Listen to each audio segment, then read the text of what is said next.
Oh man, coming in hot. Woo. Episode 22. Whew. We're basically the Mike and Mike podcast, like you said. We're basically Radiolab, basically. Pretty much. I mean, we're just pumping out episodes like never before. We're getting billions of listeners. We have so many sponsors. We don't know what to do about it. Mm-hmm. That's a straight lie.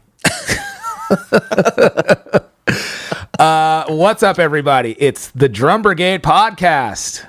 Oh, yeah. Yes, sir. Oh, yeah. We are in the Beat Locker. I'm Corey Kingston. Sitting across from me is fantastic.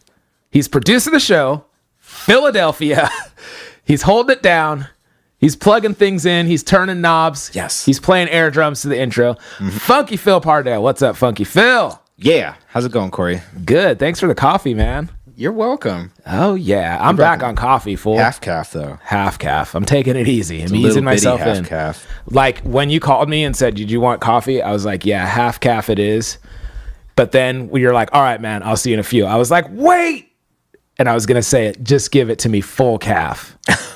But I'm glad that you didn't get it, like didn't hear me say that, because I need to ease myself in. Yeah, take it slow, right? Yeah, but my eye is not getting better. Really? It's not getting better. It's been months. Well, that means it's not the coffee. That's what I'm saying. That's why I'm back. Yes, he's back. Yeah, I mean, it's getting worse. Let's just say that. It's getting worse. I think it's something else, though.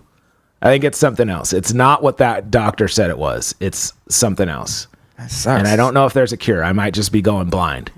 When your eyes are just going dark. Dark. Like the center of my eye, it's weird. Like if I cover my eye, your face is very like blacked out. Like I took spray paint and was just like like in a circle around your face. That's bogus. But then around that is like clear. That's crazy. Yeah. It's like it's called something. Mature something. I don't know. But I don't think there's a cure for it. I think it has more to do with my diet than caffeine. Because it's also, like, basically what it is the blood vessels around my eye, like, I'm getting, like, inflamed, and then it's, like, closing off some of the blood vessels, I think. Or, like, it's putting pressure on the optic nerve, and then that's, like, hindering me from seeing. So I noticed that when I'm exerting myself more, like especially when I'm done playing a gig and I'm heading home, or I'm like done riding my bike and I'm heading home, or like I just get home, it's normally worse at the end of the day. After I've exerted myself. It's really weird. That's so crazy. That tells me that the blood vessels like in my head and my like behind my eye are squeezing my optic nerve out of existence. And I can't lay off see the optic nerve. I can't help it. I probably need to like, I don't know, take some medicine or something. I don't know. That sucks, man. Yeah. Anyways, I don't care. I'm drinking coffee because I'm sick of it. Like I had my first coffee the other day, like 2 days ago, and it hit my lips and went in my mouth. And I was like, holy moly, that is so fantastic and good. My wife is like, really? And I'm like, oh, like, it's so good. And she's just like, I don't know you anymore.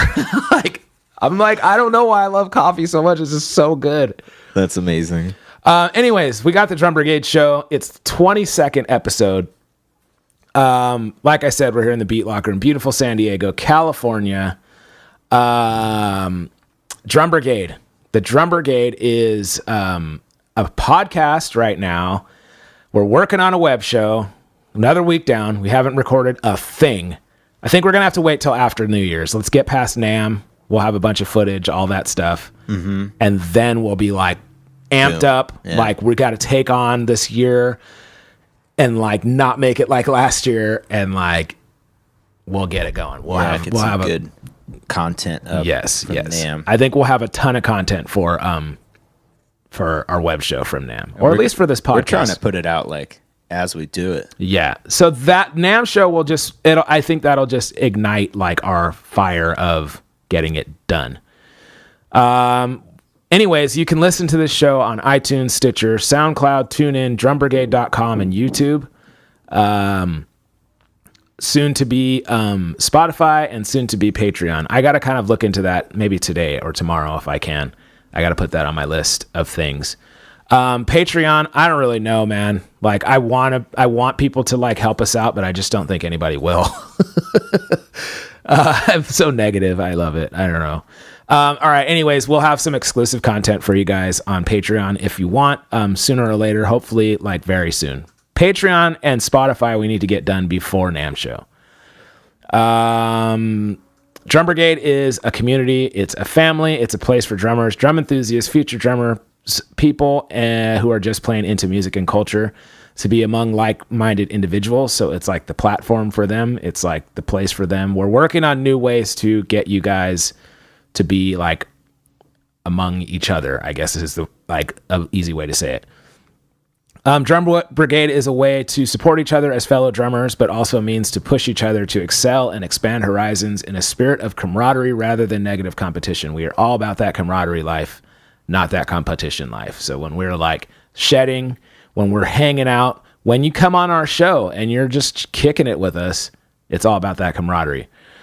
We have products, we have events, we have lessons, we have videos, we have t-shirts, we have stickers.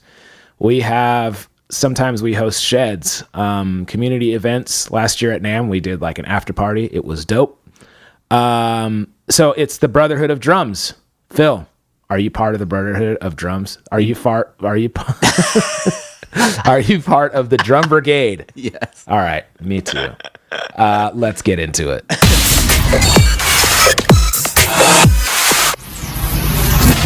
Drum Brigade. Turn my headphones up. Just kidding. Okay, before we get started, Funky Phil, I need to read this. On air, I don't know if this dude is gonna like want me to read it on air. Let's see here. Oh, great. Now I can't find it. Well, while I'm finding it, Phil, how was your never mind. Here it is. Okay. All right. This is from a guy named Quentin. He reached out to the Drum Brigade, so I'm reaching out to our community. Listener question. Well, it's not really a listener question. It's more of a like, and he didn't ask me to do this, and I don't really know if he's okay with me putting this out here. But we got to figure out something to get this guy, like maybe have a shed and have him come down or something. So it says the subject is help. All right. It says, hello, my name is Quentin, and I'm a Marine stationed at Camp Pendleton. I've played drums for 8 years before, and I gave up my kit and playing so I could be here. I would like to revisit my passion for drumming and hopefully get somewhere with it. Was wondering if there's anything you could do to help me out. Thank you, and I hope to hear back soon. So, man, if I still had the studio, I'd be like all day, like, let's come down and hang, man. Like, let's just have a shed and like, let's just have a drummer hang. I don't know. Like, I think it's like, I mean, it's obviously cool that he's like, you know, he gave it up to sacrifice for others. I think that's really like commendable. Seriously. But also too, more than that for me is the fact that he's a drummer and he's not able to play. He had to give that up, you know, and make a sacrifice. So I, would love our Drum Brigade community to help this guy out. If you guys can help out in any way, maybe like set up a time for him to jam out, or just pick it up again. Maybe we can have a shed, have him come through, jam out.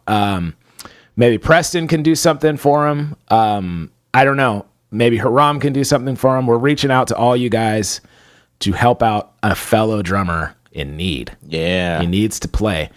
Unfortunately, we do not have a facility anymore to like help people out like that. We did, but that went away. So we're working on another one, but we need help from our drum community for people like Quentin. All right, so if you guys can help in any way, reach out to us. Use the contact form on drumbrigade.com, or Phil and I's website, philpardell.com. CoreyKingston.com, or any of our social media, and just reach out to us. Hey, I have a drum kit and I have a studio room. I would love to like make it available for this guy. I know it's kind of weird, like a stranger in your house, but this is a fellow drummer. You know, we got to stick together. Yeah. Hey, we're hosting a drum event. Hey, we're having a drum swap meet, and there's a studio here that I can donate some of our time to, whatever. Hey, I have a studio. I would like to donate an hour to this guy. Any of that stuff would be dope. So we'll figure out something. Maybe me and Phil can put our heads together too and figure out a way to help a fellow drum brother out. Yeah. Yes, sir. Big time. All right. So Funky Phil, what's going on? How was your week? It's good, man. Same old biz, just gigging and taking care of a baby. Dang, dude. I hung out with a friend last night who has like a 1.5-year-old. Yeah. And it was like, you can't really hang out. Like, you can, but it's like they had to take turns. Like, we get to talk to the wife for like 2 minutes, and then the baby would like go run away, and then the dad would get up and go run after him. And then we'd be talking to like the wife for 2 minutes, and then the dad would come back, and then the baby would run away, and then the wife would go. I'm like, so anyways, how's your life going? Oh, okay, hold on. Okay. Hey, so how's your life? It's like, just forget it. It's cool though. I mean, I don't know. What do you do? You know, I like babies too. Yeah. It's just, they're the boss at that age, right? Kind of. Yeah. It definitely changes your social dynamics. I think it's funny. Like, there's a lot of funny situations that happen. Like the dad was feeding him carrots. We were like at pizza. We went to pizza last night to a pizza place, and then he got like carrots. So he's eating carrots, and then he like wanted candy. So then he still had carrots in his mouth, and then he was eating like a mint. And like they were both in his mouth at the same time. You could see his face like, I don't like this, but he's still like got like all in. I'm just like, dude, good old minty carrot flavor. yeah. And then Everyone like, loves that. and then like the dad was like, okay, you want more carrots? He gave him more carrots, and then he like spits them out on his dad, and then he's just like mad at him. Like, why'd you give me that for? Like, he like flailed his arms up. Like, what do I want carrots for? Like 5 seconds ago, he wanted carrots. I'm like, these are the funny things that I think are like so funny. The dad's like, what are you mad at me for? And I'm just like rolling, like laughing at all this stupid stuff. Yeah. It's definitely entertaining.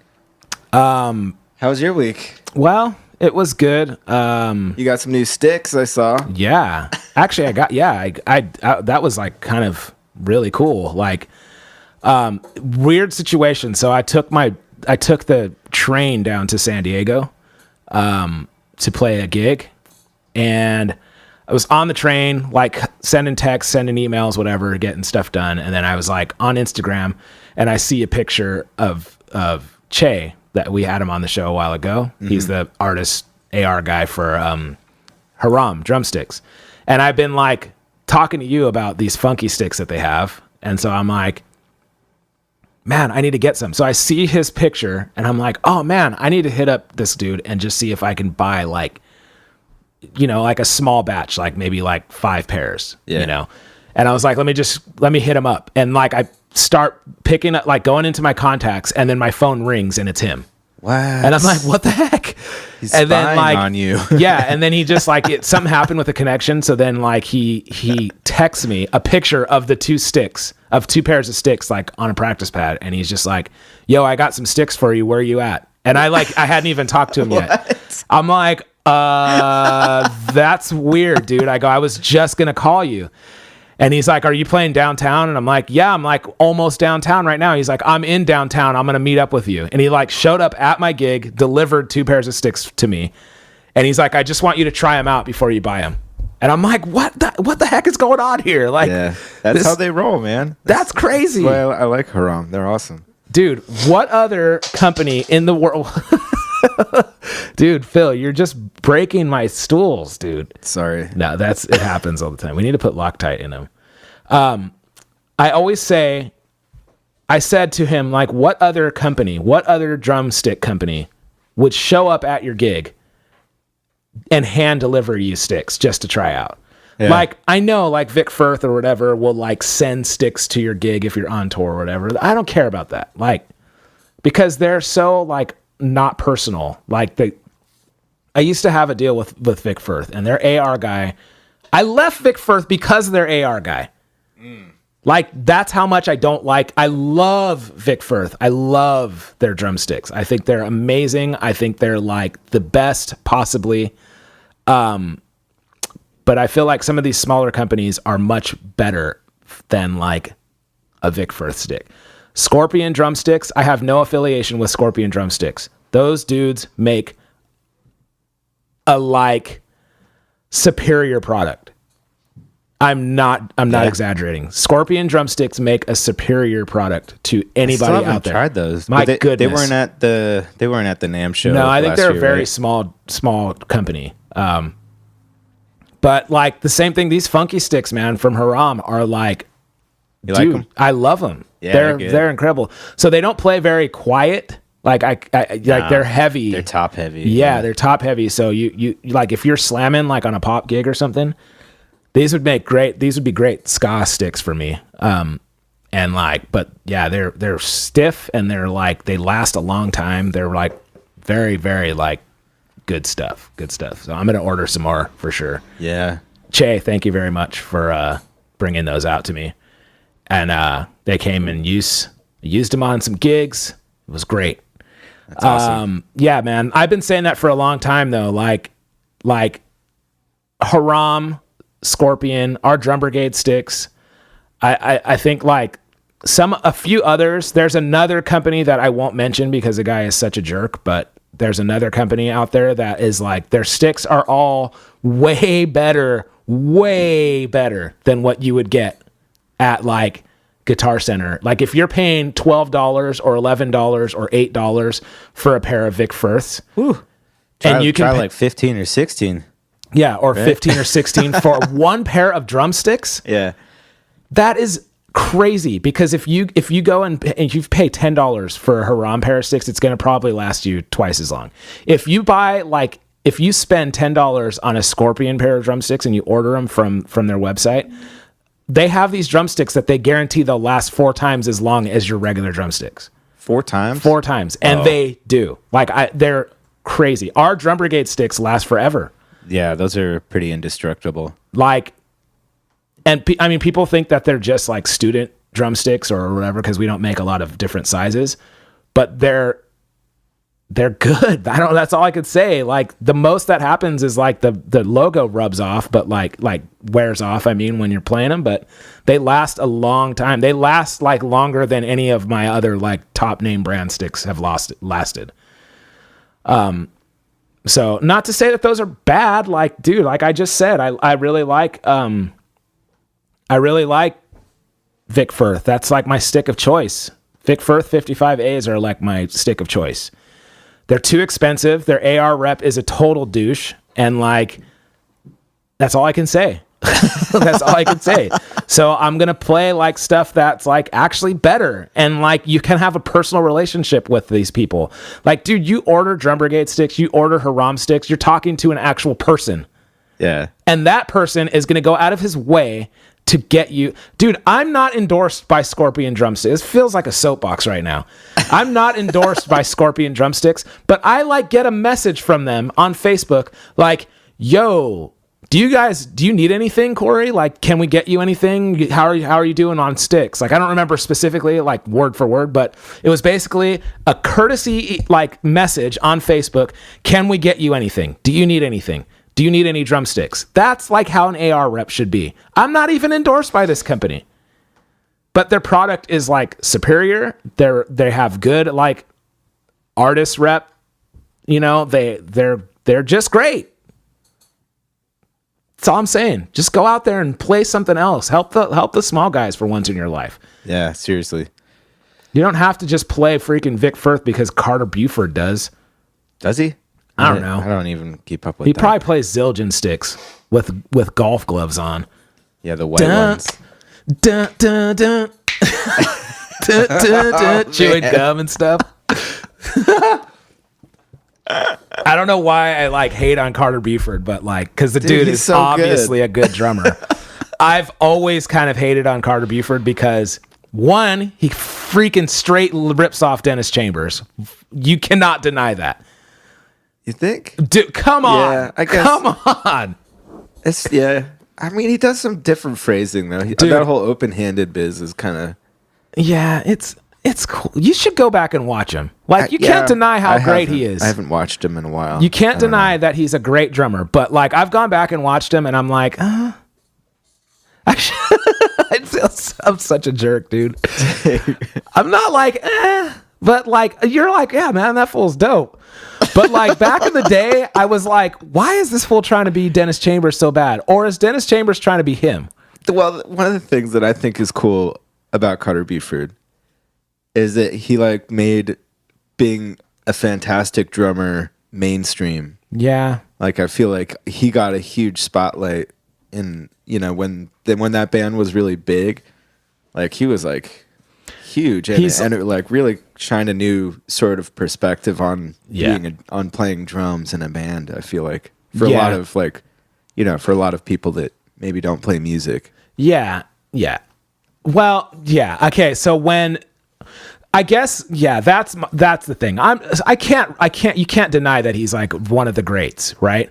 He's like our generation's Neil Peart, I think. Maybe that's wrong to say, because Neil Peart's very like mechanical. I don't know. Like, you're gonna get hate mail. I know, man. I feel like I'm shooting myself in the foot. I really don't feel like this. I'm just trying to make a good show for you guys. No, I think like Neil Peart is one of those dudes that,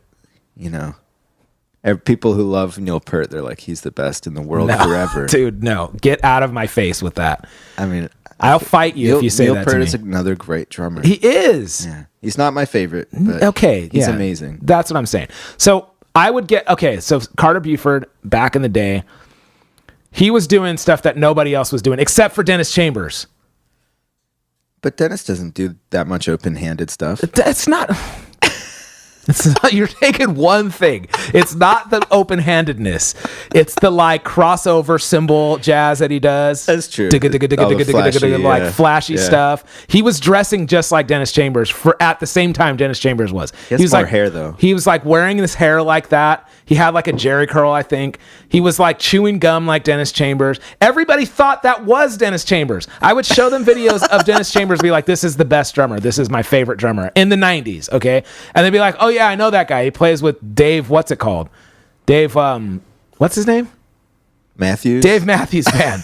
He plays with Dave Matthews Band. I'm like, no, that's not the same guy. And they're like, yeah, no, it is. Like, look at, I've seen him before. I'm like, oh my gosh. And there's videos of him like, yeah, everybody thinks I'm Dennis Chambers, but I guess we just have the same style. I'm like, fool, you're biting that. We call it biting rhymes. You're biting his rhymes, dude. Mm. Does he have a gong bass, though? Does he have what? Does he have a gong bass, though? Dennis Chambers? No, does Carter Buford? Probably.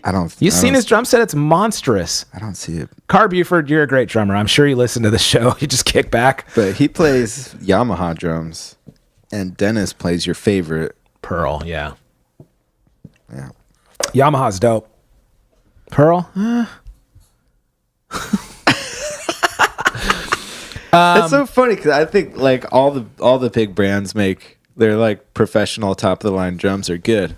Like, I don't know, Phil. Honestly, could you do if you did a blind? We should do this someday. I want to.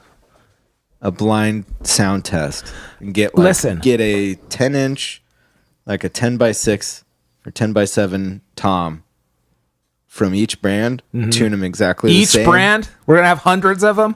No, just from like maybe 2 or 3. We should do. But Pearl has to be one of them. We should do major brands, and then we should do custom brands, and then just hit each tom and see if you can tell which one is which. Okay. Because I don't think I could. I probably could. A Maple 10 from 3 different companies with the same hoops. I could. Same heads. I probably could identify the Yamaha. Yeah. And then Pearl and DW would probably be like, I don't know which is which. Really? But I definitely could probably But they all have to have the same hoops. And the same heads. The same heads. Whew, it's gonna be hard. We got to do this. It's going to be hard. And then we should do custom companies. Do you have Pearl drums? No. I don't either. So anybody out there who's got a 10-inch Pearl tom? But then again, I don't have a Yamaha either. We could probably get one. Anyway, but this is the problem. All right, we should do Pearl, Yamaha, and then what else? DW. D-Scrubble you. Maybe Gretsch. I'm just kidding. I I would like to just be like, hit them all and be like, which one sounds the best? Well, it's hard because I feel like Gretsch is like so tied to DW. having die-cast hoops. Huh? Gretsch, yeah. Well, what else do you want? Tama? Tama's garbage too. Just kidding. I guess Gretsch has like they have their lines that are like. This is the problem too. It has to be Not all from the same die-cast. line. Like, so you can't be like, oh, it's a Yamaha oak custom and then like a birch custom. Like, No, I'm just saying pearl. straight up like a maple 10-inch tom. Dude, you put a triple flange hoops. You put a Yamaha maple custom, old school maple custom that blows any drum out of the water, You think? hands down. We're gonna have to do this. This is gonna be good. This might be a video thing though. Yeah. Then we have to do the custom ones. Watch. I'm like, this SJC sounds amazing, and then I think the Masters of Maple sounds terrible. Oh man, that's trouble. Yeah. That would wouldn't be happen fun. though. Every time it would be like, oh, it sounds amazing. Oh, it sounds amazing. Really? I don't know. I don't know. I wouldn't even put Masters of Maple in that. You wouldn't even try. You'd be too scared, huh? No. I just know it would blow everybody out the water, dude.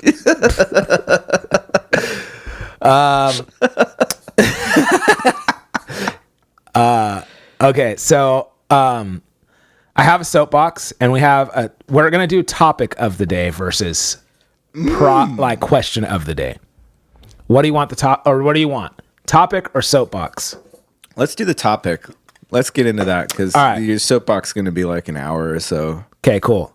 Drum Brigade, topic of the day. Drum Brigade. Yeah. All right. Yeah. We have two topics. Two topics. So we can either do one and call it a day, or we can do two topics. Okay, the first topic of the day is the Alesis Strike Multipad. Yeah. It just came out. I just saw that. So basically, we can't really do like product reviews anymore, and we can't do a product review on the. Well, we can do product will reviews with the video with stuff. the videos, but not on our podcast because I feel like you should see it. We can talk about stuff though. We can talk about stuff all day. The Alesis Strike Multipad just came out. It looks cool. It looks cool. That's first and foremost. It looks cool. Like me and Phil have not played this thing. Yeah, I like so it's like, if you don't know about it, it's like the Roland SPD SX kind of vibe. It's a 9 multi-pad. It's got lights, sampling, space, all that good stuff. So basically, Alesis kind of is like, it's not generic, but they're kind of like, they put out stuff that's not as good as like Roland or Yamaha. Yeah, I gotta say it. Like, that's the one thing that makes me nervous about this. Is Yes. my only experience with them really is their sets that I've played at Yeah, like, the they're not good. casinos, and those are supposed to be their good ones. Yeah, no. and I was not. They're very feeling cheap. It. Yeah. So basically the other end of it though, they're not as good as like Roland or Yamaha, but they're substantially lower in price. Like their Are products. they? Their But this- products. Yeah. This thing, I was surprised because it's $700. Okay, so that's what I was getting at. So like they have their 2-pad thing that's like $179 or something, which is less than like the Roland SPD1.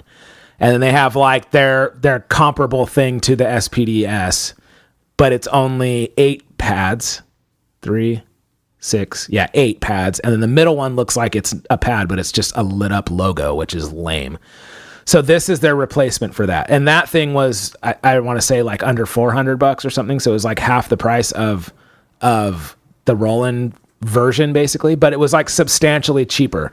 I don't think that was. I think it was supposed to be. Yeah, I don't know. I definitely don't think it was anywhere near the Roland thing. No, it wasn't. But it was like, if you can't afford to get that and you can't afford to get this, it will do some of the similar stuff. Yeah. Like I don't know specifics on that because I've never used one. I've just seen them before. Okay, I got numbers.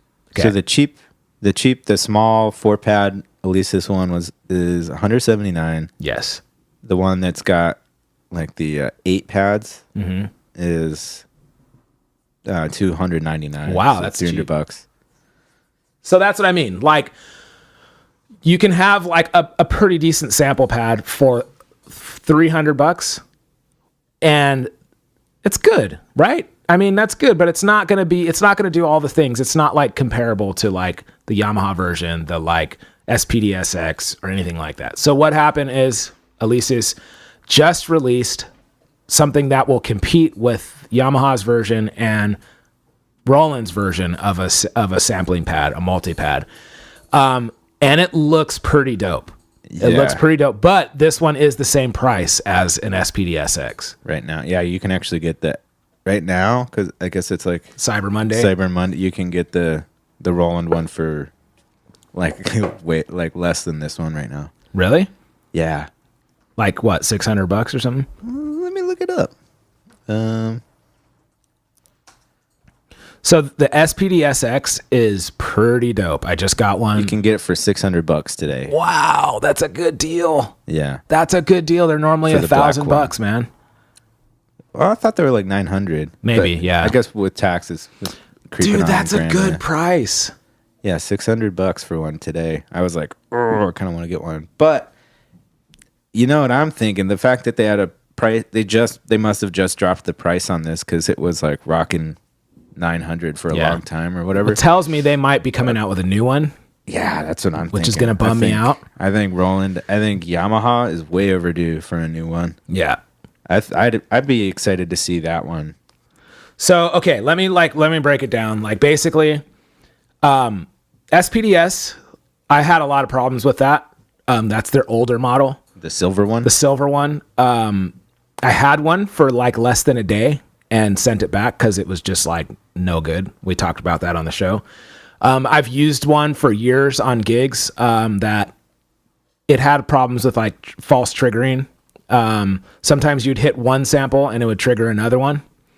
I've heard that that's a lot of the problems with the Alesis version, not the new one, the older one. That's only like, that's the 8-pad one. Crosstalk.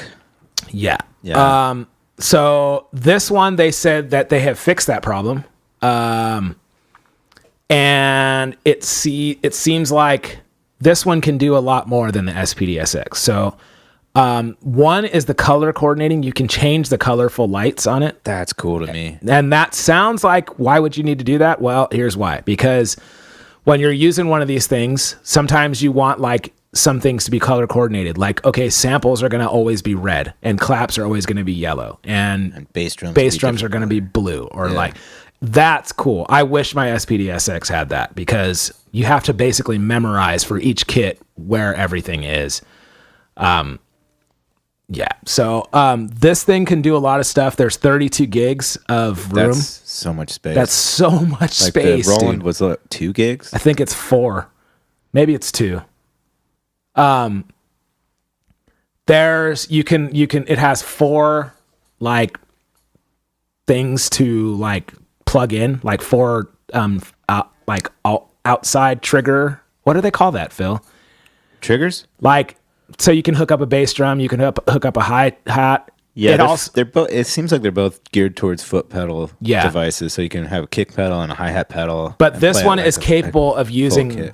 This one's capable of using a hi-hat pedal to get that like open release thing. So that's really cool. I don't know if the SPDSX does that. I think it does. Well, maybe. I don't know. One of the coolest things about this thing is it has a giant screen and you can edit samples on the spot. Yeah, it's like a color screen, like your phone kind of. Yeah, you can look at like WAV files and edit them right then and there. Yeah, that looks rad. That's pretty dope.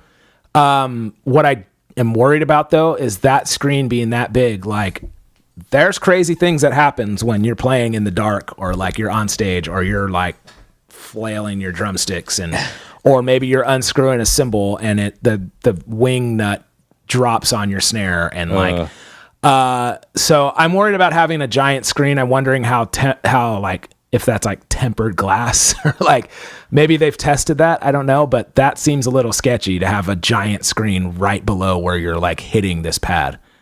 Yeah, I don't know. I have to read more about it.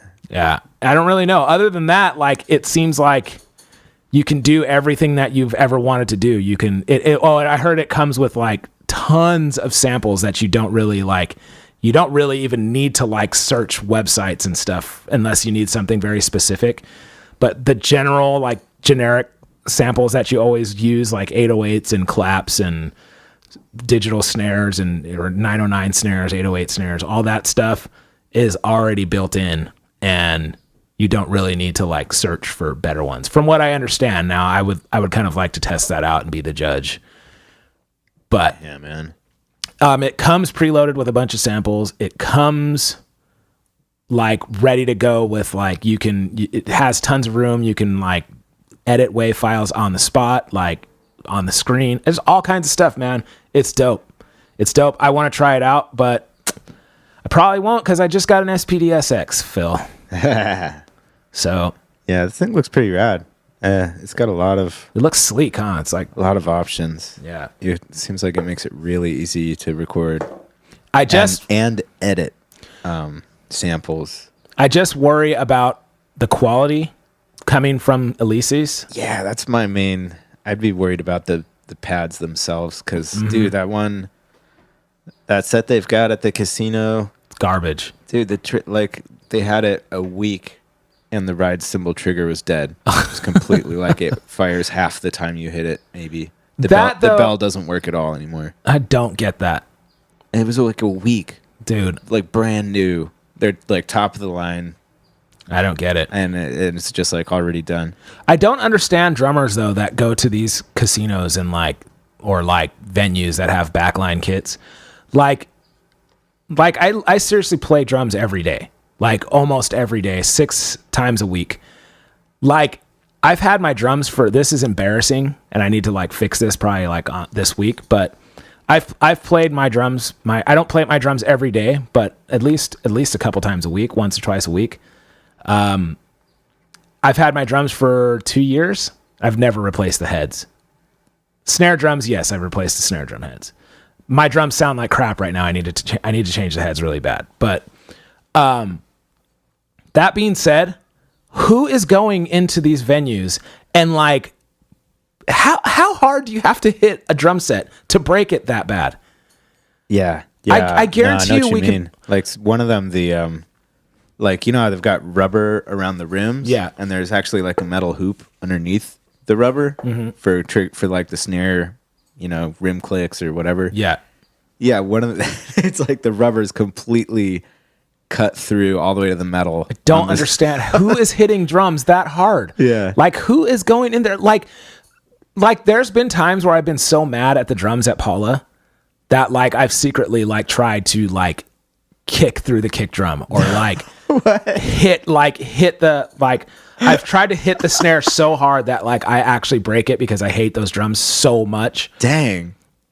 And like So it's you. No. And like I've also been like these drums are so terrible that they're on their last leg, and like I bet if I hit it like really hard it might break, and then I might, they might have to replace it. Dude, I've tried and I can't. I don't know how else. I don't know how else you could like. Who's playing these drums? It's crazy. Anyways, yeah. Well, this is about Elise's, so let's just. It looks rad. It looks cool. I want to try it out. I definitely want to try it out. Don't go to Guitar Center and try it out because they'll probably have it on display, but you ain't gonna be able to try it. And if you ask anybody about it, they're gonna be like, "Oh yeah, so what?" And they're just like reading the stats on it. You could just like read them yourself. Not soapbox, but it's just it's what it is. I suggest you go and check it out. Dude, 32 gigs of storage is pretty awesome. You could put You could put so much stuff on that. Yeah, that's like for samples. That's like having a terabyte of storage. If you're just like wanting samples, you can have so much room. Or if you use backing tracks with you could have like so many hours of backing tracks in there. Oh, you can like run. You can run a line to your computer too. Like you can do this on SPDS X2 and I'm sure Yamaha too. But where you can run like Ableton and like stuff like that. So you can actually have your drum sounds if you want. That's pretty dope. You can run there's cool stuff too where you can run lines to like where the band can only hear stuff, like certain samples. Like if it's a click or like a count in, you can run that from this module. I suppose you could do that on SPDS SX too. Just run it as a sample or as one of your triggers or something. But like run it as a sample. Like if there's a count in or like a click, you can run. But I don't know if there's multiple lines out. And there's another thing too where you can run like a 1/4 inch headphone jack or like an 1/8 inch headphone jack all on the same module. It's like there's 2 different inputs. That's pretty dope. That is cool. So a lot of cool things. I think it's worth checking out. I don't know if I'm going to get one, but I think it's really cool that they're stepping it up and stuff.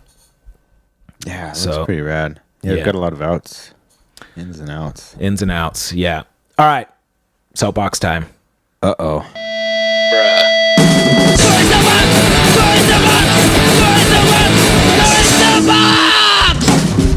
I ain't trying to hear that right now. All right, this week. What's up?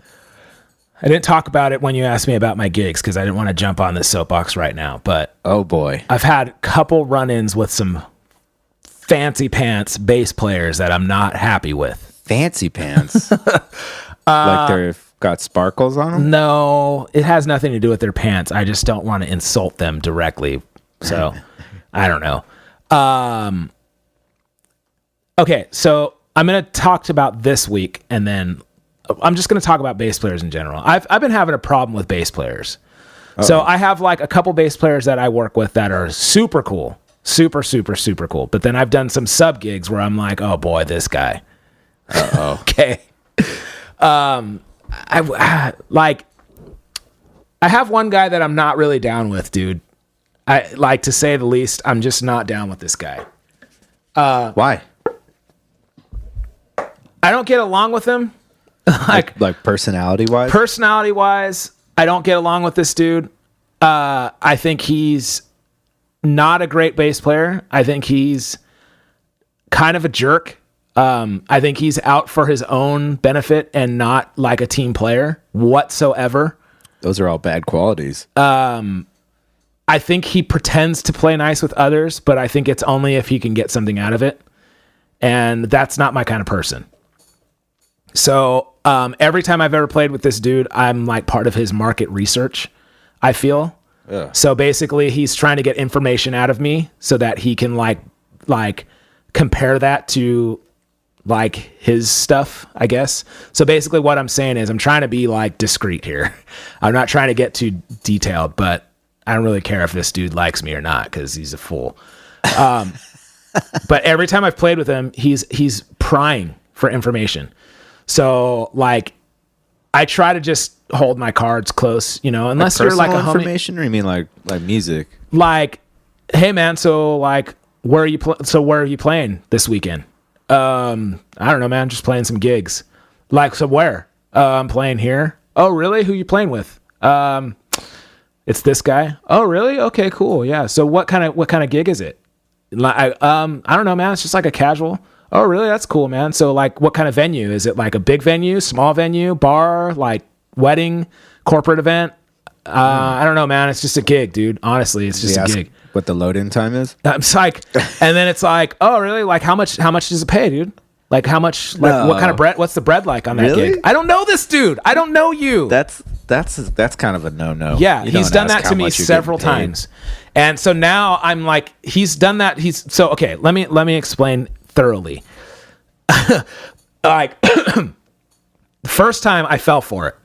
We finished the gig. I try to go in and be like cool with everybody and just be like, we're all good, you know, we're musicians. And this dude would come in and be like, we'd play the gig. And first of all, I would show up and he'd be like kind of mean mugging, like kind of sizing me up and not really like, hey man, how's it going? I'm so-and-so. Nice to meet you.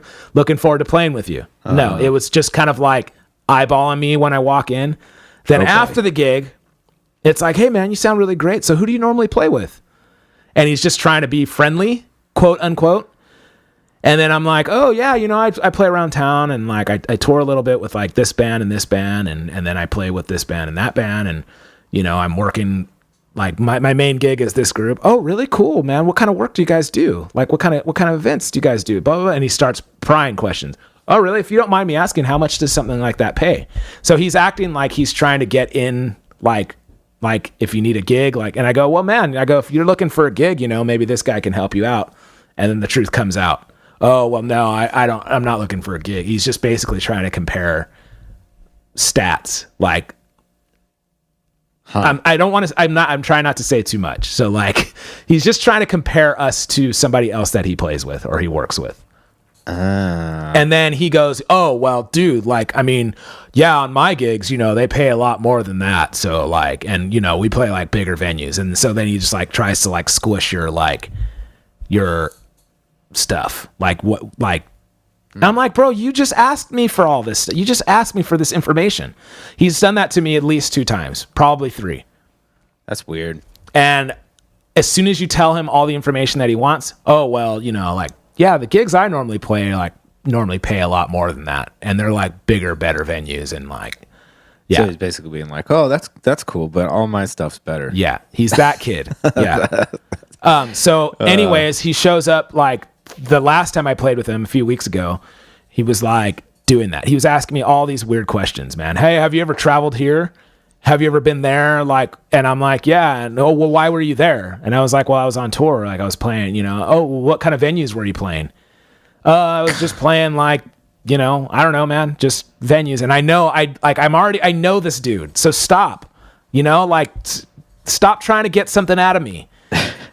And so like, were you guys like headlining or were you guys just opening or were you touring with another band or were you, I'm like, bro, stop. And so then like, one of the other guys in the band, so, hey, are you busy this weekend? Like, how's your weekend looking? Like, yeah, just, normal gigs. Where are you playing? Like, butts in. Oh, so I'm like, oh, I'm just playing with homeboy, this guy. Oh, so like, where are you guys playing? I know him. Like, where are you guys playing? You guys playing like, and I'm like, it's just a gig, man. Like, so what kind of, and I'm like, bro, just like, I want to jump across the table and just be like, dude, stop talking. Stop. You're a freaking idiot. Shut up. I'm never going to ever work for your stupid dumb company or your stupid dumb band. Get out of my face. Okay. And so that's one. I wish I can tell this whole other story about this same character and like the possibility of us working like, hand in hand with his group. But I can't because it's too close to home and I don't want to talk about that. But there's been several situations outside of him prying in my freaking business that I can talk about, but I won't talk about this other stuff. Anyways, beat it, fool. Shut up and go play your stupid little silly bass, and stop talking to me. Damn. Stop. Gosh. All right. Next soapbox. Oh, we got a double header. Yeah, this is another bass player. This is a different scenario. Okay, so this is actually the band in general. So it's not just the bass player. The bass player is like the one that's receiving this rant because he's the one who reached out to me. Okay, so I from time to time play with this band. I'm not going to tell you who they are because you don't need to know. And they're cool. But it's basically, if I had to describe it, it's the band that Romeo DePocket St. Clair would play in. I was subbing for Romeo. So it's like smooth. It's not smooth, but it is kind of smooth. It's like nothing but like old school, like funky music, but not like cool funky music. Okay. It's like, I don't know, man. Like, can't get enough of your love, babe. That kind of stuff. Barry White? Maybe. Barry White's pretty rad. Well, anyways, it's old school fools. It's Romeo DePocket's band. I was subbing for Romeo. That's awesome. Okay, so did you wear a Kangol hat backwards? I should have. I didn't though. I showed up like me. White pants? No, we had to wear all black. No sleeves. I went as me. Dang it. Romeo, on the other hand, plays by his own rules, dude. Vest, no shirt. They said wear vest. They said wear a black shirt with a black vest. That fool is like, I am black, so I'll just wear the black vest. Is it Sugarfoot? I think I saw a little clip of him yes, doing a sir. thing just wearing a black vest. That's how they do and it. He's like, hitting crash cymbals behind him, dude. Like 2 of them at the same. It's the greatest showmanship. It's the greatest. Okay, so Sorry. Anyway, I call this young blood syndrome. oh, I'm the youngest guy in the band. I'm not that young, Phil. oh, But to them, I still look like I'm 5 years old, apparently. I used to go through this with my dad's musicians. A lot of smooth jazz musicians have this freaking problem. I think I know exactly what you mean. Yeah. Young blood syndrome. They have to nitpick on everything that you do. Not everything. You could be slaying this gig. You could just be killing it. You know you're doing a better job than the guy they normally use. Sorry, Romeo. But like, Romeo's a great drummer. You know, but like, he's a little bit outdated. You know what I'm saying? Yeah. That's a good drum fill, like, but in 1989 that was a cool drum fill. That samba, like backbeat halftime samba groove. Do that every gig. It's Just kidding, I mean, you can't do it on all the songs though, you know? All right, so let me get to what I'm saying. Like, they normally have a guitar player. Thankfully they didn't have a guitar player. This guitar player that I was playing with was funny, man. Like, so funny. He was really good too. He was out there. Yeah. Like, way out there. Nice. But funny and really good. Like, just loved to party. He could play. He was funky as can be. That's awesome. Their old guitar player or their other guitar player would always be like, he had to have like a talk with me. He was like a very old black dude. Okay. He's freaking Romeo's guitar player. If you've ever seen him, dude, he's like, hey man, I just want to let you know that, you know, we're old school. So, you know, you don't be playing over my solos. Don't be doing, you know, we're just old school. All we want is that pocket. All right. Like, lecturing me before we even start playing. And I'm like, all right, dude, like, yeah, I got it. And he's just like, all right, man, just don't be overplaying. You know, I know how some of you young bloods like to overplay, you know, just keep it in the pocket and we won't have a problem. I'm like, oh my gosh. Okay. Wait, this is the bass player? Or this is like the guitarist. The other guitarist. Yeah, okay. It wasn't there. And so I'm just like, okay, yeah, got it. Yeah, just maybe you hear me play first, and then you can decide if I'm overplaying or if I'm like keeping it in the pocket. Yeah, oh, you gotta love that. You know, we're old school, man. We're this, you know, I know how you young bloods are. Unsolicited advice. Yeah. So then I'm like, okay, got it. So I play. You know, no real drum fills. Like taka-doom, boom. That's the most of my drum fills. Taka-doom, boom. That's a good one. Yeah, simple. Got boom, got boom, got boom, got boom, boom. Those kind of funk drum fills. Dang. Okay. I keep it right there all night. Yeah. Nothing else. Crashes on one. That's it. You know, and none of that weird stuff. No, none of that syncopated weird like triplety stuff. Nothing. Just nothing. And they're like, yeah, man, you could play, man. You know, the guitar player, yeah, man, sound real good, man. But you know, I just wish you would turn your stick around. I'm like, no. What? Like, what does that mean? And he's like, oh, that's an old school thing. He just wants to hear your snare more. I'm like, bro, like, I know that's what he means, but don't tell me how to play, bro. Like he thinks he's like dropping knowledge on you. Yeah, like, I just wish you. Oh, you probably never heard of this move. Yeah, turn your stick around and you get a fat snare drum. Bro, it was hard for me to not be like, oh really? Yeah, well, I think you should tune your guitar before you play. Oh, like, or something, you know, like, I wish you would actually play in rhythm. Like, he was so behind the beat, dude. Like, oh, I wish you would use your compressor and and less delay. Yeah, exactly. Like, I wish you would actually play on the beat instead of like almost a full beat behind. Like, oh God. But I'm young blood, so I can't say anything. Okay, so that's the mentality of this group. It's just very old school. It's like they cannot give you a compliment without like a backhanded comment about your playing. Yeah. Like, I'm still young enough. I need to like be able to like get advice on my playing. Yeah, you're welcome to play with us anytime, man. Just next time, you know, make sure you don't like, you know, you turn your stick around, whatever. Okay, well, this week it was the same thing. Like, dude, how many gigs a week do I play? Like, a lot. I'm not bragging. I'm not trying. I'm just speaking in facts. Super busy. How many times do you think I've played Uptown Funk? Oh man, that's a good question. Probably at this point, I would guess at least like 500 or 600 times. Let's say at least. At least. At least, yeah. I think know. I'm getting there, but I think you've probably played it more than me. I hate that song. I hate that song. I could go the rest of my life without hearing that song again. Yeah. That song. Okay, so a lot of bands are taking that song out, like, because it's just played out and it's done. It's like we can possibly play this song if we need it, but we don't need to play it anymore. We play like 24 Karat Magic, Finesse, like those are the new Bruno Mars songs. Yeah. This song, dude, I feel like I should get on another soapbox about this song, but I won't because we're running out of time. We got to get our guest on. Anyways, we play this song. I'm like, I know this song. I know the tempo. I know the feel. I know the song. Yeah.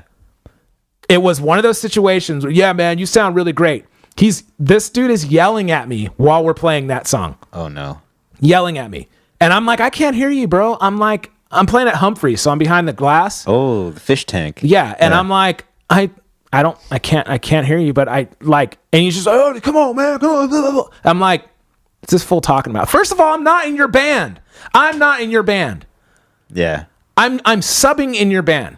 Okay? I'm not in your stinking band. I'm not Romeo. Yeah. Kind of. So I don't know if you guys do it different. I don't know if you have a feel conflict with me. I don't know. But I'm playing the song because I know how to play the song. And guess what? In every freaking 35 other bands that I play in, I've never had a complaint on this particular song. Yeah. But the one song that I play that I freaking know, you're like, hey, man, come on. Like behind the glass. And so I'm like, I end the song. We go on break. And then he comes over to me. Hey, man. I was just trying to tell you, you got to lay back on that song, man. You got to lay back. I can't get the lyrics out if you're playing so on top like that. This is a bass player? Yeah. Oh, he sings lead and? Yeah. Okay, cool. And so I'm like, okay, got it. Just trying to keep the dance floor going, like just kind of playing it like I've always played it 500 other freaking times. Yeah, I love that. I feel like that happens sometimes when you sub. It's like a unique. I'm not in your band. It's a unique subbing thing where like bands have their ownership over how they do things. Yeah, and they think that I've had that situations like that too, dude, where I'm subbing, I'm like, playing it as the track or the way I play it with most bands, but then they're like, you know what might fixed not be that, down dude? with it. Okay, no, this is what gets me so mad is I didn't count the song. Oh, that's the worst. When counted the song. Someone else starts it. Yes. It's not the right tempo. He counted the song. He starts it off with the bass line. He doesn't count me in, nothing, just starts it. I come in with him, play the whole song, and then he's yelling at me. You can't play it like that. And I'm like, bro, I didn't count it off. And I'm not your drummer. I don't play in your band. I'm subbing for the night. Yeah. I was like, if I'm being honest, I was not happy. I was just like, this is a typical thing. I have a hard time getting the lyrics out. I can't do it when you're playing on top like that. And I'm just like, I mean, what? Give me a signal. Like maybe you just slow down. Maybe you give me one of the hand signals like, hey man, pull back a little bit. Yeah, but don't come up to me afterward and be like, yeah, I can't. No. Like, come over to me and go, hey, I can't sing it. We got to pull it back a little bit. I'm having trouble getting, but I don't know. You stood there with me, played the tune down, and I'm just supposed to know. Yeah. Bro, beat it. And so I was just like, this is so typical. This is such a typical thing. And then it was like, but other than that, man, you sound really great, man. Thank you so much, man. You sound really great. And I'm like, thanks for your backhanded compliment, dude. Thanks. No thanks, though. You know what? Keep your stupid compliment to yourself and play your stupid lame song. But don't count it off. And that is a huge pet peeve of mine. Yeah. Stop counting off songs and then complaining at me like it's my fault. But you're the time nanny. Don't you know that? How about you guys just play it to a click? That's the best. I feel like when everyone is feels like the drummer is solely responsible for the tempo or the feel, when it's like, no, everybody has an internal clock, and Yeah. you all work together to make time happen. I'm not your other drummer. If anything, your drummer is playing it too far behind, because I'm never wrong. Just kidding.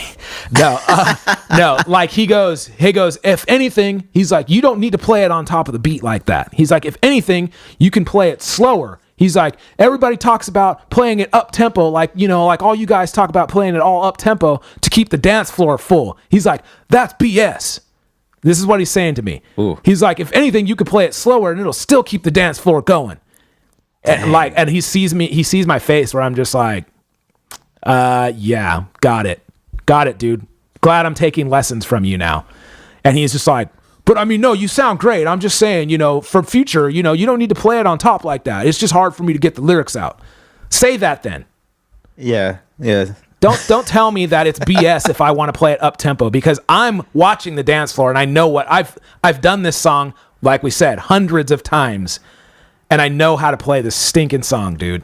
Yeah, man. Subbing etiquette is weird, man. Dude, I feel like it, like when you're subbing on someone else's gig, it's like you're kind of doing them a favor. Yeah. I mean, granted, I'm always appreciative for subbing work, but like I'm not your main dude. Yeah. Like, yeah. so, you know, it shouldn't be like that.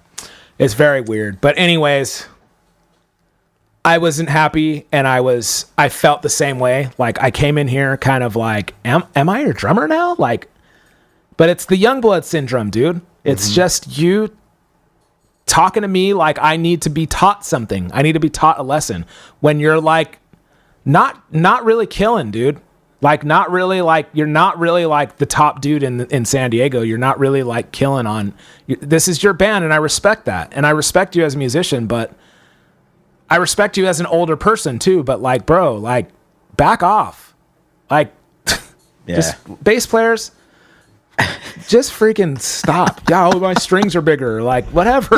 Like, My strings are bigger. Stop. Gosh, dude. Get it together. All right, that's been my soapbox. I ain't trying to hear that right now. That was a good one. Oh, man. Telling you. People wonder why I got high blood pressure. That's why. It's freaking crazy, dude. People just get me so mad. I mean, it sounds like a genuinely frustrating situation. You have a career. You're like, you know what you're doing. There goes my career. I definitely do. Career. Yeah, I mean, it's like I don't take this stuff lightly. You know, like I put a lot of work and effort into what I do, and like I want to be hired again. But it's not about that. It's like these guys like push me. Like, it's not that they push me. It's like these guys treat me like I just started doing this. Yeah. They don't remember like when they were 40 years old. They're only like 10 or 20 years older than me. Yeah. But I mean, to be fair, you do look like you're like 22 or something. But they can hear me play. Like, seriously, do you really have a complaint about my playing, or are you just trying to like hassle me? My only complaint about your playing is that you should probably flip your stick over. That's it, Phil. That's it. That is it. Just kidding. There's another one of like my dad's friends. He's like a close friend of mine. He's a good drummer. He's kind of like an uncle to me, like a drumming uncle. Nice. But he's the dude he's the same guy that wears the drum shoes. He's notoriously drum shoes. He's notoriously giving me unsolicited like advice. Oh man. And I'm never asking for it. And it's like, if there's been a couple times I'm like, hey man, what do you think about this? How do I like, and it's just, dude, like, you want to talk about a soapbox? It's like the same thing as a soapbox, but him like giving me advice. And like, there's been times where like I was playing I played a gig with my dad and I played like a shuffle, and he was like, hey, what's up, man? How you doing? He's like, I want to hear your left hand more. You know, when you're playing your shuffles, I want to hear more from your left hand. And I'm like, okay, like, you know, maybe we play shuffles differently than each other. That's if you really want to play a shuffle, you need to express yourself more with your left hand. Okay, good advice. Thank you very much. But we're not in a lesson. I'm not paying you for a lesson, bro. And I don't really need you to tell me that. I feel like I'm working more than you are. And I'm not trying to be a jerk, but I feel like I've done more and I've accomplished more in my career than you ever have. I'm just saying, Phil. I'm just saying. Am I wrong? Look, I'm people are probably going to think I'm such a stinking jerk, but am I wrong? No, man. I mean, I think unsolicited advice is pretty much never welcome by anyone ever. Thank you. That's all I'm saying. I'm not saying that I'm going around to people and being like, bro, I've been featured in Modern Drummer and I've toured the world. And I'm not that guy. If you get to know me, dude, if you've ever come up and met me or whatever, you know that I'm not hey, what's up, man? So just so you know, I'm a drummer and I do this and this and this. That's not my style. I really don't even like talking about that, especially when people come up and they're like, hey, man, I think what you did on this is great or whatever. I freak out. So I'm not really that guy. I'm not that conceited or that into myself. But when somebody comes up to me and tries to give me unsolicited advice, then I'm it makes me stop to think. It makes me second guess what I have actually done in my career. Yeah. I don't like that. Yeah, I don't like that. I mean, do you? I don't go on gigs and tell other people how they should play. Dude, I couldn't imagine going to that guy's gig and going, hey, man, you sound great. Hey, what you should do, though, is when you're playing your side stick, you should play it more like this.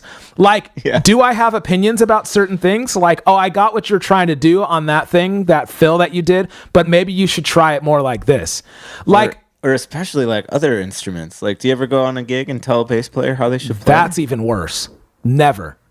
I don't play bass. Yeah. So why would I be hey, man, make sure you're doing this?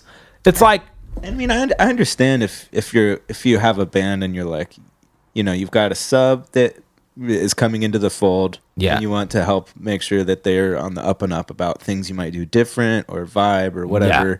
But there's a respectful way to try to convey that information, and there's a place, time and a place, and it's not while you're on the stage.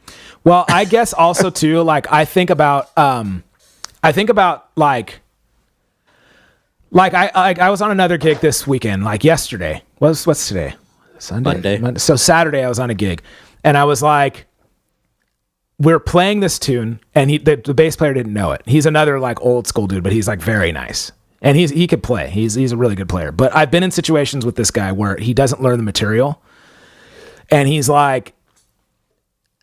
I go, hey, we're playing One Headlight. You know that song by Wallflowers? I don't know it. It's a cool song. It has a really great feel to it. But the feel is all on the bass. Oh. And so I was singing him the bass line, and it's very similar, just rides on one note, but it's like a dun, digga dun, digga dun, digga dun, that kind of galloping feel or whatever. Mm-hmm. This dude did not play it like that. Oops. He played dun dun dun dun dun dun dun dun dun, dun eighth notes. Okay. And I counted 1 and a 2 and a 3 and a 4, and he's because I'm telling him and I'm young blood, he's just no, and he just played the feel that he wanted. And so I'm that kind of stuff where it's okay, I feel I'm valid in telling you how to play this tune because I know the feel and I know the tune and you don't. Yeah. So why are you yeah, that's nice, I'm still going to do it my way. But you have every right to tell me how to do my job. Mm-hmm. For what it's worth, this guy isn't that guy. He's never going to tell me how to play drums. He's going to keep it to himself. He's a good guy. But the other guy that I'm talking about is that guy. I don't understand it. I don't understand that mentality is my dad's generation, around that area, that generation, maybe a little bit younger and a little bit older. And it's they all have that we call it young blood mentality. You're never, no matter what, you're never going to be good enough. You're never going to be on their level. They're always going to have advice for you. Yeah. Always. And it's just so different from our generation where we just don't do that. Unless you're in a lesson room with them and they're paying you for your opinion. I would never do that, especially somebody else on a different instrument. Yeah. It's crazy to think about. It's crazy. And they need to stop doing it.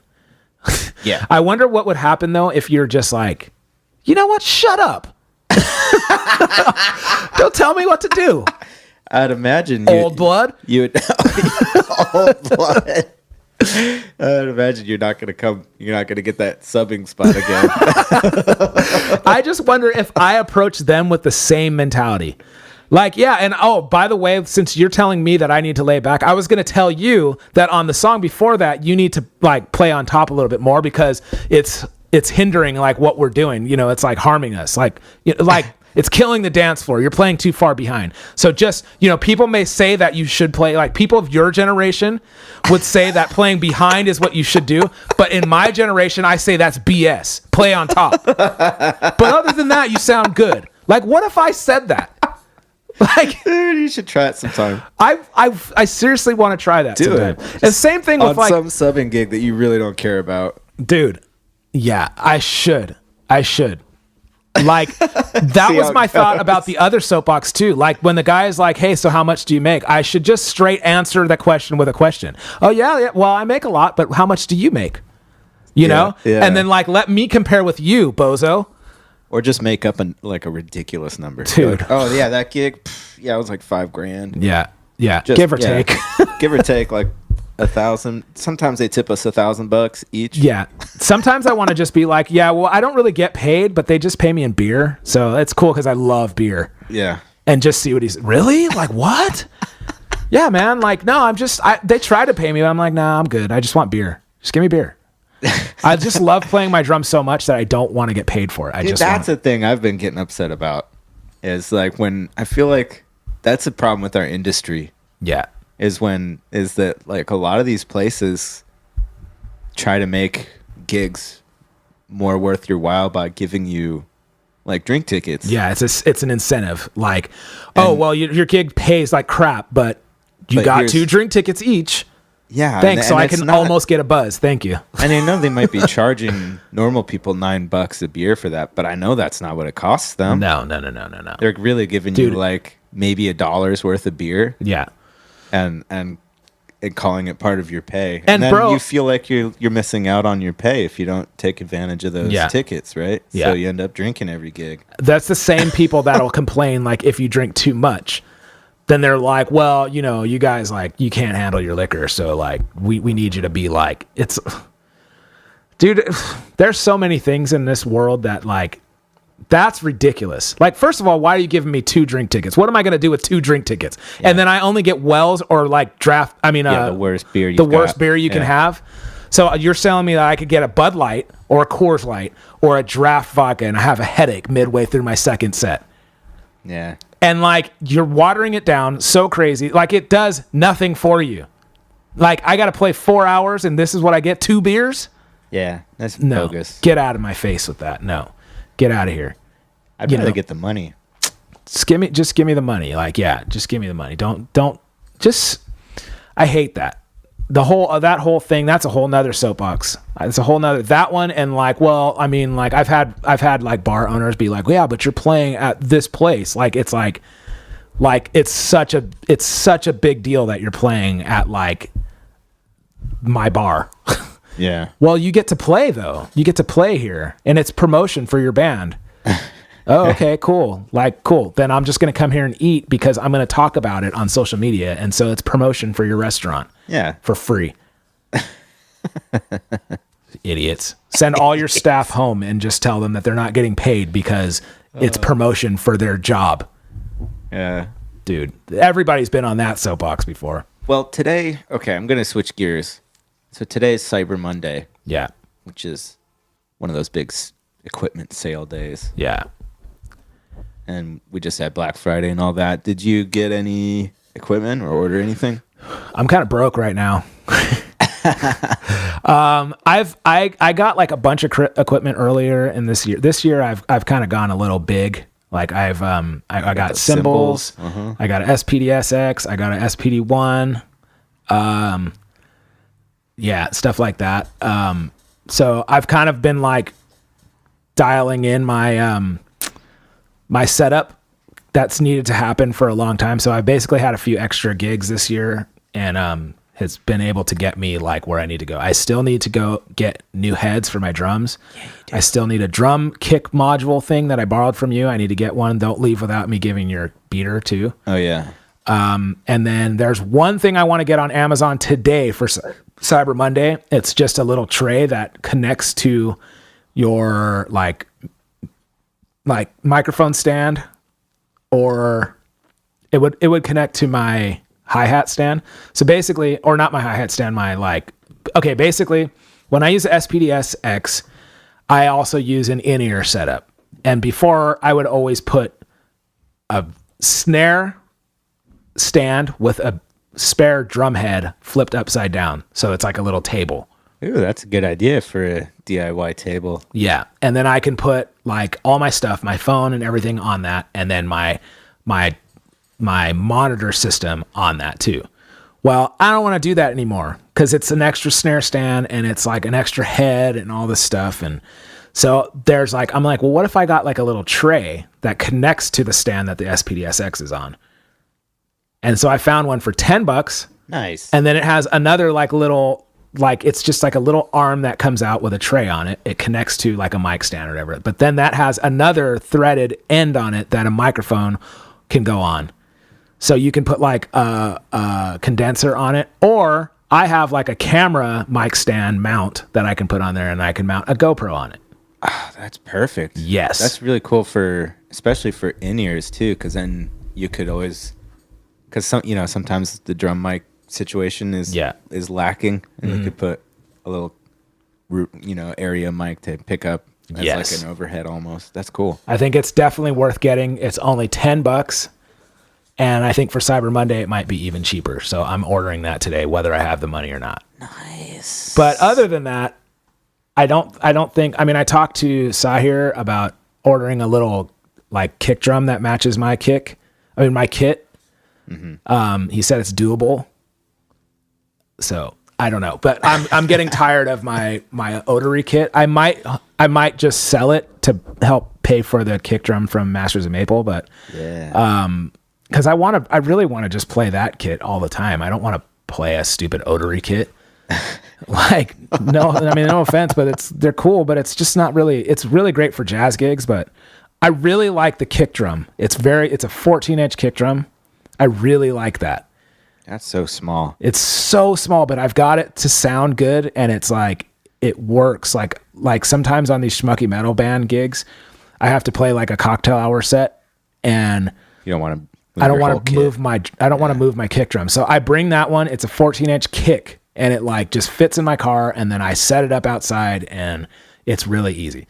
So I was like, man, I want to keep it for that reason.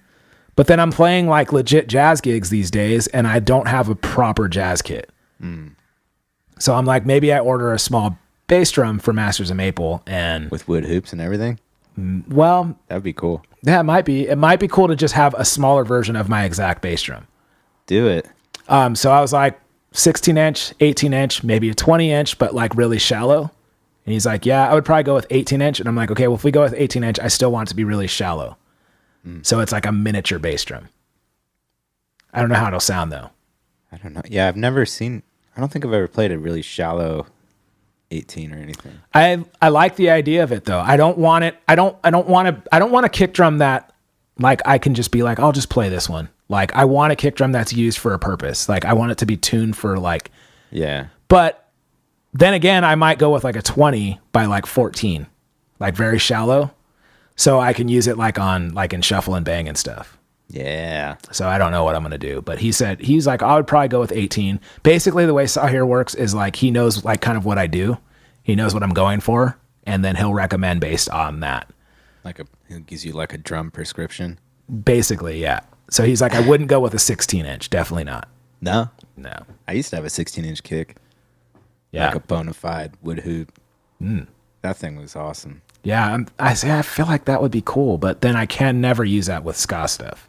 Yeah, it was pretty small. I sold it because I never use it. And if anymore. I get a 20, then it's like why am I bringing like a 20 to a schmucky metals band gig?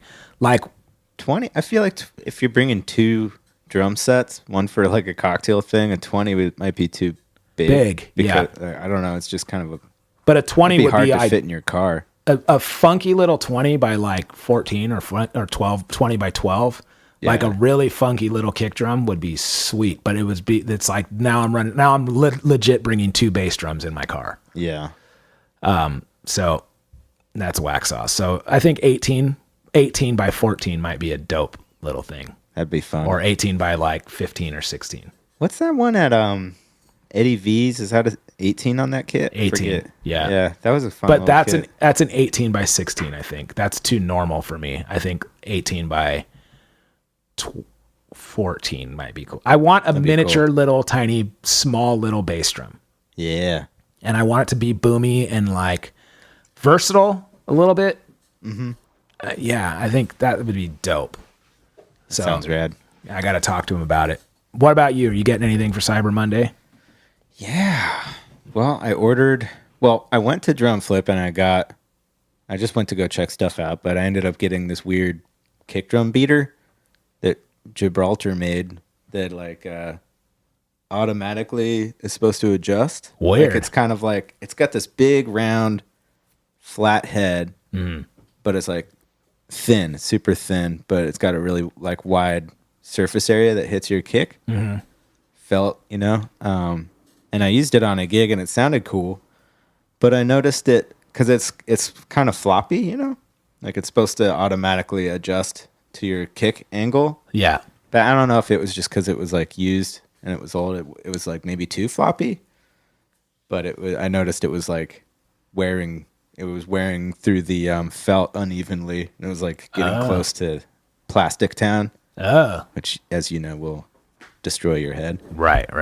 But I ordered a new microphone. Oh, snaps. I'm excited. I've been wanting an overhead for a while now. Just for recording and for certain gigs where they don't give you an overhead or...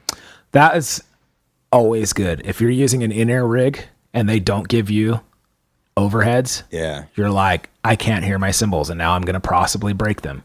Yeah. I've done that where I'm like, guys, can you hear my cymbals? And they're like, that's all we hear because I'm like hitting them so hard, but there's no mics on them and I can't hear anything. That's one of those things I feel like is backwards. Like if they just mic'd the drums properly, I wouldn't feel like I have to beat them so hard to be balanced and heard.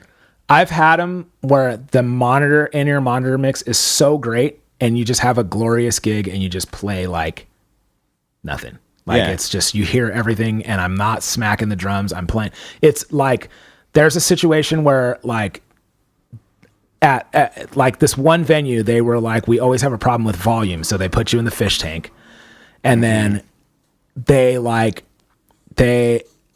I don't know. But then I was wearing my in-ears. I was like, well, if you don't give me a monitor mix, but you just give me like a wedge, if you don't give me a wedge, if you just give me in-ears, it might be better. They mixed the in-ear monitor mix so good that I was just like, they were like, that was the best it's ever sounded in here. And I'm like, well, yeah, because I'm not fighting the freaking monitor mix. I'm like playing right here. Like, it's way, if they can get it right, it's good.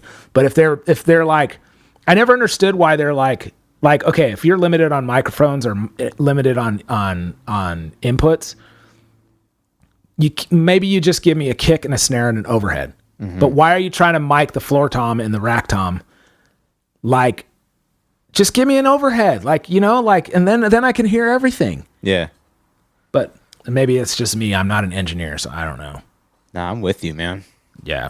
Good. Yeah. So I'm excited. It's like a Aventone mic. I don't know what that is. It's just this company. They make good stuff for the price. Yeah. It matches my kick drum mic now, so it'll be cool. I'm excited. That's dope.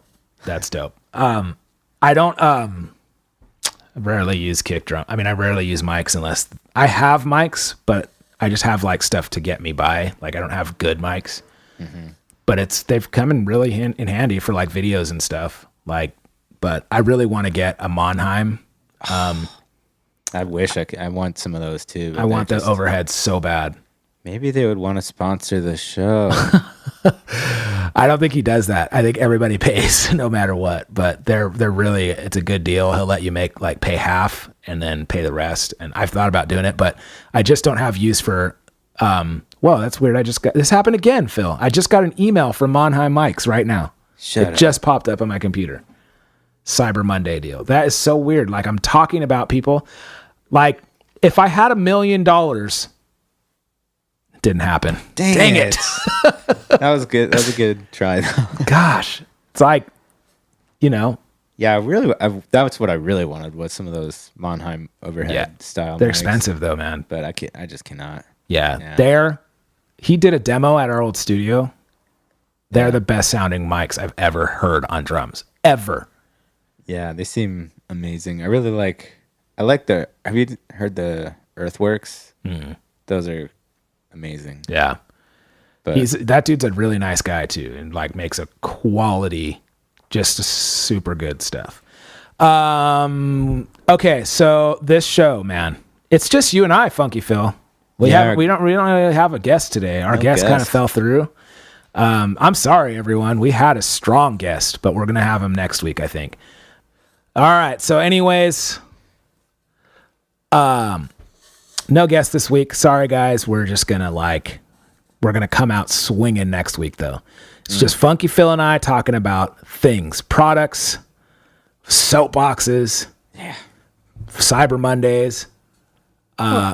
you didn't tell me about Knott's Berry Farm. Or do you not want to get into that? We could get into it. It's fine. I had a good time. First time I went to Knott's Berry Farm, since I was a kid. This is the first time in a long time, I should say, that I went to Knott's Berry Farm and I didn't drink alcohol. Woo! Crazy. Is the Boomerang still there? Is that a ride there still? Boomerang? No.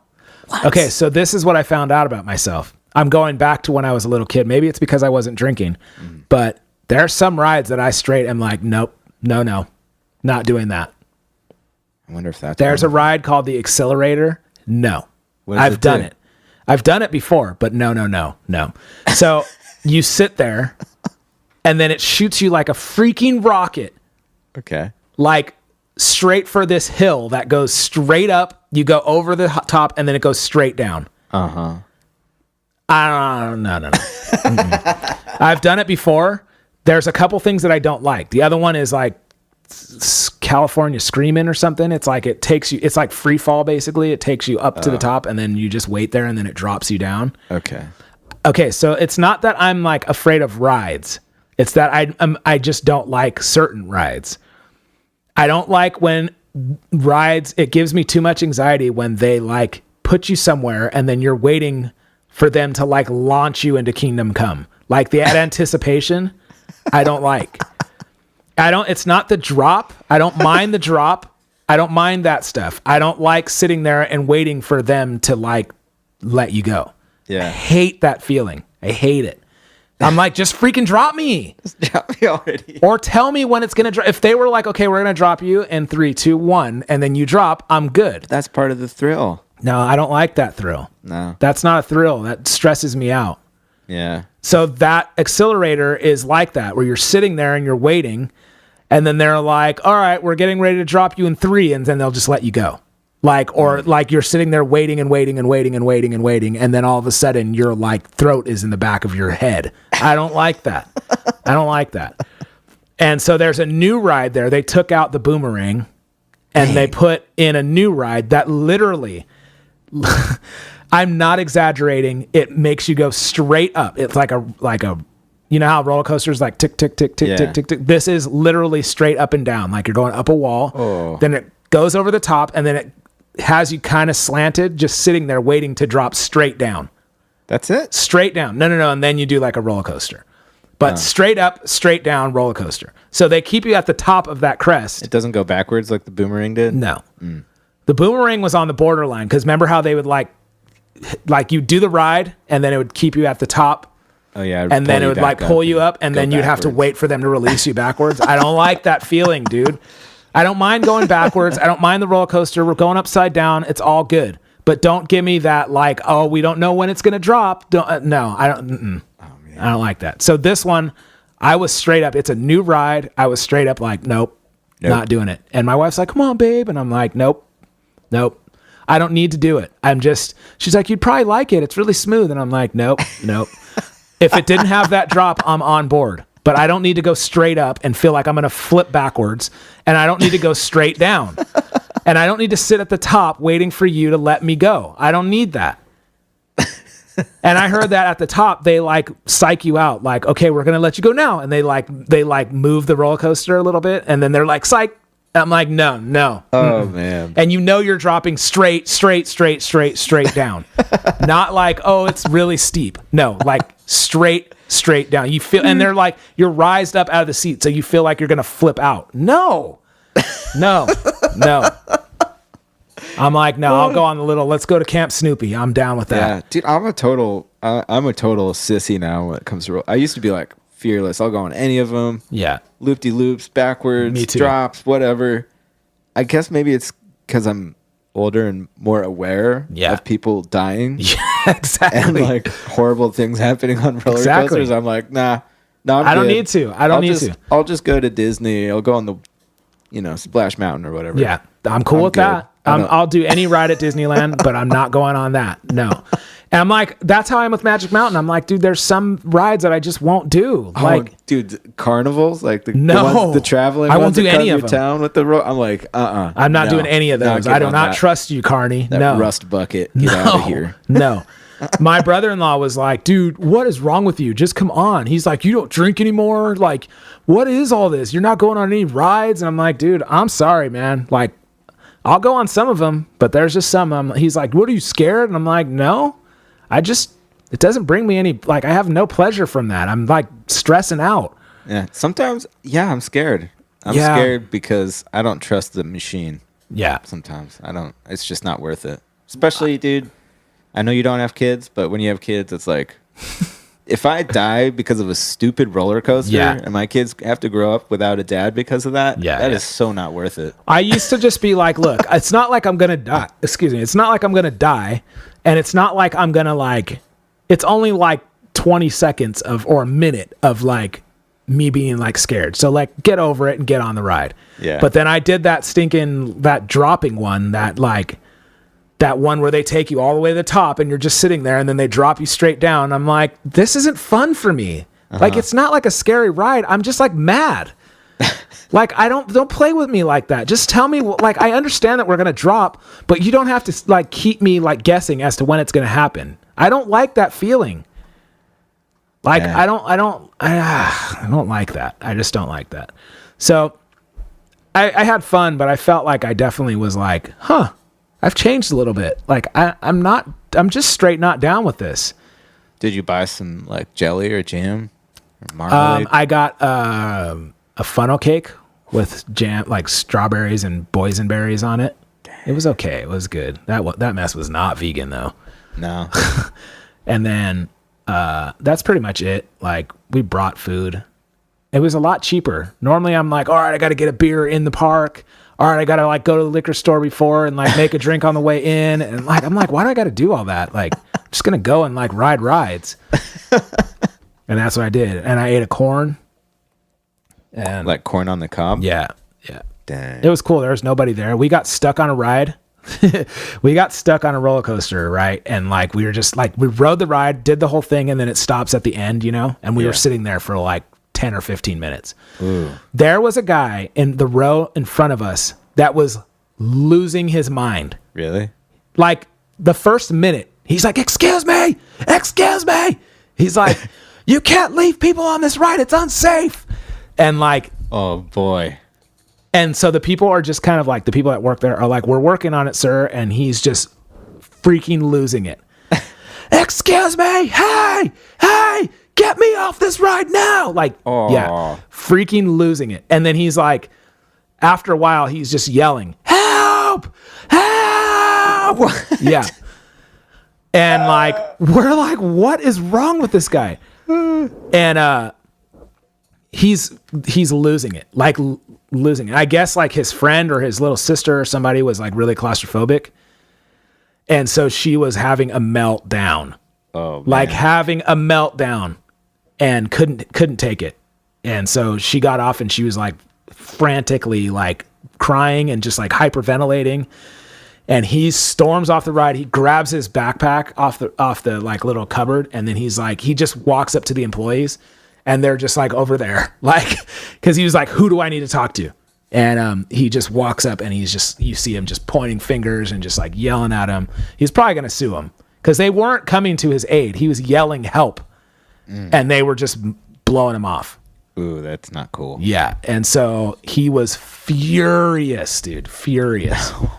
But I mean, obviously he was like overreacting, like nobody else on the ride. Everybody else was just patiently waiting, and everybody thought he was joking. And he was like, looked like he was pretty legitimately like not happy and like yelling for aid, but he was going about it the wrong way. He's like, you can't keep people on this ride like this. This is unsafe. And it was just like, dude, we're just sitting here, just relax, you know. And but his friend was freaking out, so. Calm down, dude. Just sounds like a fun trip. Yeah. So that was the second ride we did of the day. But then they were like, once we got off, they were like, "Would you like to go on another ride, like without waiting in line for your inconvenience?" And we were like, "Sure, we'll do this ride." And then we walked to the end of the exit. They're like, "Right this way," and just like put us on. Like, so I was like, "Dude, they made it worth our while. Just relax a little bit, dude." Yeah. Why are you even on a roller coaster if you can't handle it? Well, maybe that was like one of those like, okay, well, let's just try it. Let's see how it goes. And, you know, let's muster up our courage and try to... That would be me. That's what happened. That would be me at the top of the, like, where they hold you and it breaks down. They're like, oh, sorry, we just can't even drop you. Yeah. You're just stuck up here. You're just stuck. You have to either take the ladder down. I'm like scared of heights, or like you're stuck. I'm like, that's me. Help! Help! Yeah. Yeah. Crazy stuff. Anyways, yeah, it was fun. It was a fun trip, and we made it happen. So yeah. Nice. How was your turkey? Your vegan turkey? I didn't eat vegan turkey. You just ate another protein? Yeah, well, we got some other kind of like, veggie meat stuff, but yeah, and then all the other good stuff. You know, it was a great Thanksgiving. That's family good. hang. That's cool. Good food. Was your dad there and your brother? Yep. Dang. Yep. Pardell family reunion, dude. Pardelta Force. That's cool. Milo's first Thanksgiving. Oh yeah. Not that he got to eat anything new. Man, he looks a lot like your wife. Like I never saw his face, but oh yeah. That was so funny. Like that video you sent me, the way he was looking at Felix was just like what are you doing? It's so funny. Yeah, he's a little character. That's cool. All right, Phil. Well, we've had another show. It's show 22. 22. We do not have a guest this week. It's just you, just me. Dropped out. We'll have to. We're It's getting the it next week holidays, though, right? Yeah, we should be. Yeah, It's a rough time of year. It's the holidays, and it's you know, people are busy, and like we got big timed by one of our guests this week. I was like, hey man, would you be interested in coming on? And it was like, no, I'm doing something like actually like legitimate. It wasn't that like hardcore, but it might as well have been. I don't have time for your janky show. I'm doing something like that's actually renowned. And then I hit up another girl that'll come on in the middle of December that she's like she has a podcast too. She's really cool, but she was like, yeah, times are crazy for me right now. I can't come on today, but maybe in the middle of December. I'm like, all right, people. Yeah. I mean, you know, we're just trying to like, you know, give some material to our community. Anyways, that's been the show this week. Just Funky Phil and Corey Kingston chatting it up. Episode 22. I knew it was bound to happen. This is the first episode we've had of season 2 without. Oh no, the first episode our guest fell through. This is the first time in a long time that we have had a guest fall through, but It's cool. It's all good. It's nice. Yeah, this used to be the show every week. So what do you want, people? Okay, so as usual, please make sure you subscribe to our stuff. Spread the word. Spread the word. Yeah, help us get other listeners to the show, man. We need it. We need our help. We need your help. If you want, you can check out me and Phil's websites. We have a Drum Brigade website, but then we also have our personal website, www.philpardell.com. You have lessons on there. You have lesson videos. You have sheet music. You have play-alongs. You have pictures, all kinds of things. You can contact Funky Phil if you want lessons. I'm CoreyKingston.com, Korey Kingston.com. On there, I have a vlog that I do called A Day in the Life of a Drummer. It's like when you come with me on gigs and tour dates and stuff like that. I also have lesson videos on my YouTube page and all that stuff, product reviews, all that jazz. Follow us on Instagram. You want some like outside of the Drum Brigade show, like footage of us playing and funny footage and all that stuff. You know what to do. Hit subscribe. But mostly we need followers of this Drum Brigade show and like our personal YouTube pages and stuff, right, Funky Phil? Yes. Okay. So hit the subscribe button, follow us, check it out, tell your friends. Hey man, I was watching this cool video of one of these drummers that I know. I listened to his podcast. When he goes on tour, he takes a camera with him and films everything, and it's dope. Or hey, I was watching this video of this drummer that I listened to on a podcast, and he had a dope lesson video. And you should watch it too. So yeah, we're going to do it, and we're going to do it. Anyways, hold on a second, Funky Phil. Dang it. It's the Drum Brigade Podcast, episode 22. Yes. That has been it. No guest this week. I'm sorry. I don't like your music. Yeah. I don't like Drum Brigade. Drum Brigade. Funky Phil, Corey Kingston. Oh, yeah. And watch away your smile.